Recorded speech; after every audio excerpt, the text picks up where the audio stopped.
It's day 2 of our trip, and after a morning of the kids doing their school, virtually of course, we took a little journey across the street to the beach.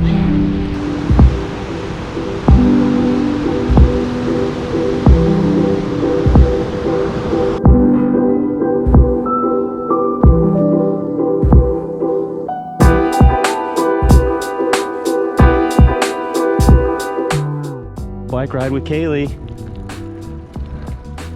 on her flashy pink bike and matching helmet and matching shorts.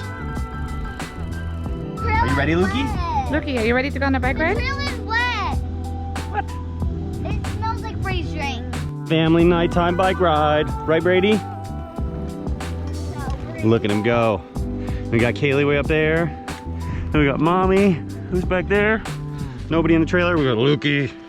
Lukey right here. I'm gonna go down this marshmallow. Marshmallows. It's the cookie from the cookie jar. Yeah, all right. Now we're ending the night with a little roasting of the marshmallows. Right, Brady? No, me. What about you, Kaylee? Graham cracker. What? You want roasting some marshmallows? Yeah. What do you think, Lukey? What do you think? Okay, you having fun? Lukey's having lots of fun. Me. Mine's not squishy. But now, what is it time for? Bed. Not bed. Time for bed. It's time to read stories. A great day. No, it's time right? to read some unicorn stories and Yeah. some Pete. All right, it's the end of the day. Time to say goodnight. Say goodnight. Good night.